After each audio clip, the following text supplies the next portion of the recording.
Sometimes in life and in football, you just need to take a knee.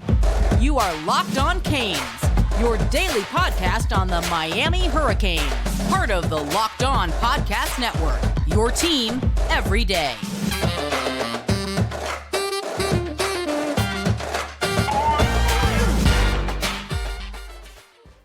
I'm still here. I love you guys, and I love this team. I am Alex Donno, your host, University of Miami alumnus, longtime South Florida sports radio vet, and contributor to allhurricanes.com. And thank you so much, even on a day like this, after a catastrophe like last night. Thank you so much for making Locked On Canes your first listen today. We are available free. The show is still free, and we're available on YouTube, wherever you get your podcasts. We've been through some tough times around these parts, okay? I was at the Orange Bowl that night when they closed that building down as Miami lost 48-0 to Virginia. I saw Miami lose to FIU in 2019. I saw the Canes lose to Middle Tennessee State last season. And yet somehow this 23-20 loss to Georgia Tech at Hard Rock Stadium feels as bad or maybe even worse than a lot of those, okay? I know the moment that we all want to talk about, and we will get to it because that coaching decision was the defining moment of that game. Believe me, we're going to talk about it. This was a collective loss. A lot led up to that point.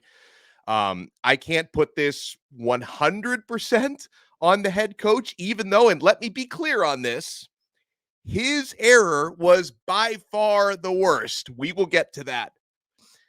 How can the same Miami Hurricanes team that comfortably beat Texas A&M less than a month ago lose at home to a team that had just lost to Bowling Green? It's mind-boggling. Miami's offense was out of sorts from the jump. 3 interceptions, including one thrown in the end zone, another thrown in scoring position. So those 2 picks cost you 6 points, perhaps even 14 points, depending on how those drives could have played out. Tyler Van Dyke and his receivers were out of sync. This was really the first time that Shannon Dawson's play calling, wasn't perfect. The call that they made on that 4th down try early in the game was a real head scratcher. The offensive line did not protect as well as they had in previous games. Penalties were another problem. And listen, I acknowledge that a lot of those personal foul calls were absolutely horrific calls. But at the end of the day, Miami gave up 81 yards in penalty yardage. And that touchdown from Henry Parrish, that should have counted. That holding call was bogus. But the penalty yardage still hurt you. Man, the Miami defense. They played like superheroes for more than 59 and a half minutes, that defense. But they couldn't keep Georgia Tech out of the end zone with 26 seconds left and no Georgia Tech timeouts. Okay? But yes, let's get back to the coaching decision. Despite all of what I just said about the collective failures, despite all of that, one coaching decision, if it had been made differently, could have allowed our Hurricanes to leave Hard Rock Stadium with a 20-17 victory and a lesson learned, right? It would have been a lesson learned because, listen, I don't think anybody would have been happy about winning that game 20-17. Happy is not the word I would use for it. Relieved is the word I would use for it because relieved is how I felt before that fateful running play with 40 or less seconds on the clock. I was feeling a sense of relief. Oh my gosh, we're going to escape this game. We're going to win this game. This, is hopefully going to be like the Boston College game of 2001 where you barely escape out of there. That was before absolute catastrophe and disaster struck. Offenses on the field in Georgia Tech territory. It's 3rd and 10 with under 40 seconds left. What happens? Do you take a knee? Victory formation? Nah. The ball is snapped. Don Chaney runs the football. You could have taken a knee and the game is freaking over. You could have taken the knee and the game is over. Instead, You hand it off to Chaney, who had been playing really, really well. He did play really well. I mean, I'm not going to take anything away from Chaney. You hand the football to Chaney, the ball ends up on the turf. Georgia Tech ends up in possession of it. I'm not even going to call that a fumble because Chaney was down. I saw 100 different replays, and all 100 of them showed me the elbow was down. The officials made a terrible call in saying that was a fumble. I feel like they, being the officials or karma, were punishing Miami for running the ball instead of taking a knee because that was an awful, awful decision. Still, it wasn't a fumble. So I felt like, cosmic punishment, the football gods, karma, the ACC officiating, whatever you want to call it, was like punishing Miami for why don't you just take a knee and end this game? Go back to your homes. Go back to your dorm rooms. Go back to your apartments with a victory. What are you doing? We got punished for that decision. I like to use the phrase, it's one of my favorite football cliches, one of my favorite sports cliches, snatching defeat from the jaws of victory. I could find no better example of that than what happened to our Hurricanes last night. 40 seconds to go. It's unfathomable that it's even possible to lose that football game. Lightning had to strike like 3 times in those final 40 seconds. A play that should have never been called, a fumble that wasn't really a fumble, creating a turnover that shouldn't have happened for 2 different reasons. And then Haynes King, who Miami had, bottled up for the entire game, finds 2 moments of brilliance to finish that game with a touchdown and a victory, essentially a walk. I mean, Miami got one more chance on a, hook and lateral that, didn't go anywhere. But to think about that much happening in 40 seconds of a football game and to be on the losing end of that, if you're not a Miami fan, and listen, I know the audience we're going to get for this episode. We're going to get the loyalists who love the show and love the Canes, and God bless you. The everydayers. We're going to have the everydayers. I appreciate you so much. We're also going to get flooded by the basement dwellers, the Florida State fans, the Florida fans. I noticed the Oregon fans are coming out of the woodwork again because this is not the first time. Mario Cristobal had a very similar blunder at Oregon, not taking a knee when he could have, resulting in a fumble and a turnover and a loss. This is not his first rodeo, okay? So the Oregon fans are coming out of the woodwork.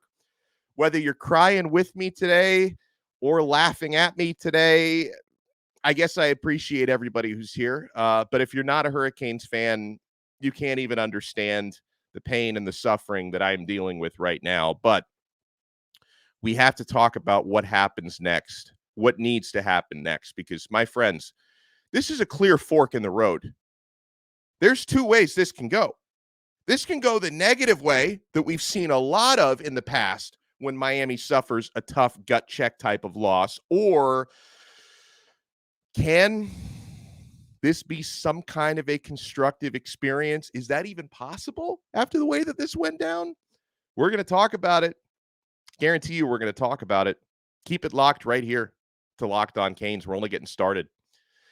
Passion, drive, and patience. What brings home the winning trophy is also what keeps your ride or die alive. eBay Motors has done everything you need to maintain your vehicle and level it up to peak performance. From superchargers, roof racks, exhaust kits, LED headlights, and more. Whether you're into speed, power, or style, eBay Motors has got you covered. With over 122 million parts for your number one ride or die, you'll always find exactly what you're looking for. And with eBay Guaranteed Fit, your part is guaranteed to fit your ride every time or your money back. Because with eBay Motors, you're burning rubber, not cash. With all the parts you need and the prices you want, it's easy to turn your car into the MVP and bring home that win. Keep your ride or die alive at ebaymotors.com. Eligible items only. Exclusions apply. eBay Guaranteed Fit only available to U.S. customers. Thank you so much for making Locked On Canes your first listen today. We're available free wherever you get your podcasts and available free on YouTube. So I'm starting to try to apply my own 24-hour rule where I can allow myself a certain amount of hours to complain, and then at some point it's time for all of us to start moving on. But losing that game to Georgia Tech the way Miami did, that was a catastrophe. But it would be more than that. It would be a tragedy if the Miami Hurricanes, from coaches down to players, if they allow this to ruin their team spirit, if they allow it to linger, if they allow this to cost them more than one game in the future, you can't let Georgia Tech beat you twice, 3 times, 7 times. If you allow this to cost you more wins in the future, that's the real catastrophe, okay? That's the tragedy. 24-hour rule. These players need to brush this off now, if not sooner. These coaches need to learn from their mistakes. And yes, as has been pointed out to me about 16 dozen times, Mario Cristobal made basically the exact same mistake years ago at Oregon. Could have taken a knee, didn't. Same outcome ensued. If he didn't learn from that time, he's got to learn from this time. Second time has got to be the charm there. 2 strikes, can't have a 3 strike, okay? I do appreciate the way Miami players seem to be responding on social media last night. I give a lot of credit to, a lot of the guys on that leadership council. Matt Lee, Xavier Restrepo really earned my respect with their passion and accountability on social media. Javion Cohen, I was listening to his locker room interview with Don Bailey Jr. after the game. He was mature enough and man enough to speak about what happened last night. I heard Tyler Van Dyke on with DBJ. He was up front and accountable. At the same time, and obviously I'm referencing things that were said within minutes of that game being over. Everyone was in a state of shock. Players, coaches, fans, commentators, everyone was in a state of shock right after that game. Miami players, coaches, because I heard Cristobal as well, sounded absolutely devastated after that game, as they should be in that moment, right? But by today, Sunday, the focus needs to shift 1,000,000% onto the North Carolina Tar Heels, who still look excellent, by the way. They steamrolled in victory yesterday against Syracuse. So I'm actually hoping, guys, strange as it may sound, that Miami can learn a lesson from Georgia Tech. Georgia Tech coming into this game against Miami, they had just lost a catastrophe at home. They lost by 11 points to Bowling Green. Did it ruin their mentality? No. They went on the road and did what they did, or what happened against Miami last night. And also, guys, it's not just the players and the coaches. Some of us and some of you guys out there, we need to be a little tougher as well. Like, this team last night, I could see it broke some of you all. Like, it completely broke some of our fans last night, okay? I see some of you completely checking out, not to make this all about me, but by my count, I think I've lost about 29 YouTube subscribers since the game ended for no other apparent reason than people just don't want to consume Hurricanes football content right now. Hopefully some of you come back. And yeah, I see the way that, people are already talking about, wait, well, what is that Mario buyout looking like? I mean, guys, we gotta give everyone an opportunity to respond from this first. And there's just, so much stuff happening behind the scenes. We can't make any sweeping judgments like that at this point. And, people saying, I will never watch college football again. Are we really that soft? I mean, listen, we've taken a lot of punishment over the years, but go outside, touch some grass, and let's reconvene throughout the next week. And let's see what happens when Miami takes on North Carolina, because really, I mentioned the fork in the road. Okay. I guess I can understand why some Miami fans are allowing this to break them, because yeah, in the past, catastrophic losses turn into even bigger, Armageddon type of events behind the scenes. We've seen it happen enough times that's just reality. Last 20 years, that's kind of been the DNA of Miami Hurricanes football, in that something really bad happens and that causes a complete seismic shift. And, it just causes just a series and a chain of unfortunate events, and things usually get worse before they get better. That's just been kind of the trend around these parts. So we've just got to hope, and we have to wonder if this time around is going to be different. This is a fork in the road. You can either take that hard left and things continue to snowball into an avalanche and get even worse, or We can all move past this. We can remember that this is a really talented team. I still like this coaching staff a lot, despite that awful, awful decision that was made last night. Hopefully this can make them stronger. That's what we need to find out in the coming weeks. So, man, I still kind of want to see where the dust settles from a recruiting standpoint, because God, what a missed opportunity from that standpoint, right? We were talking all last week about the who's who visitors list of blue chip recruits 2024. Yeah, the best player in the country visiting 2025, 2026.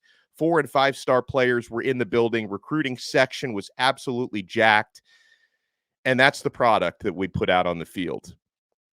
But over the next couple days, I'm going to see how the dust settles. One guy that I've noticed who's really been extremely positive still about the program despite last night is Nye Carr, the 4-star receiver out of Colquitt County, Georgia. Like, he's been sticking up for Miami, and it means a lot to me to see that what happened on Saturday night didn't break his spirit the way that it broke some of your spirits. And yeah, we'll have Brian Smith on this week. I'm going to track down Larry Bluestein as well, and we're going to keep sorting out this mess. But yeah, I'm going to try to take my own advice, and we're going to start looking forward to North Carolina. I know we'll have Isaac Shade on from Locked On Tar Heels for a crossover episode on Thursday. So, folks, it's going to be a big week. It's going to be an eventful week. I'm not hiding from it. I'm not going anywhere. I'm right here. You know where to find me. And we will talk to you again next time on another episode of Locked On Canes, part of the awesome Locked On Podcast Network, your team every day.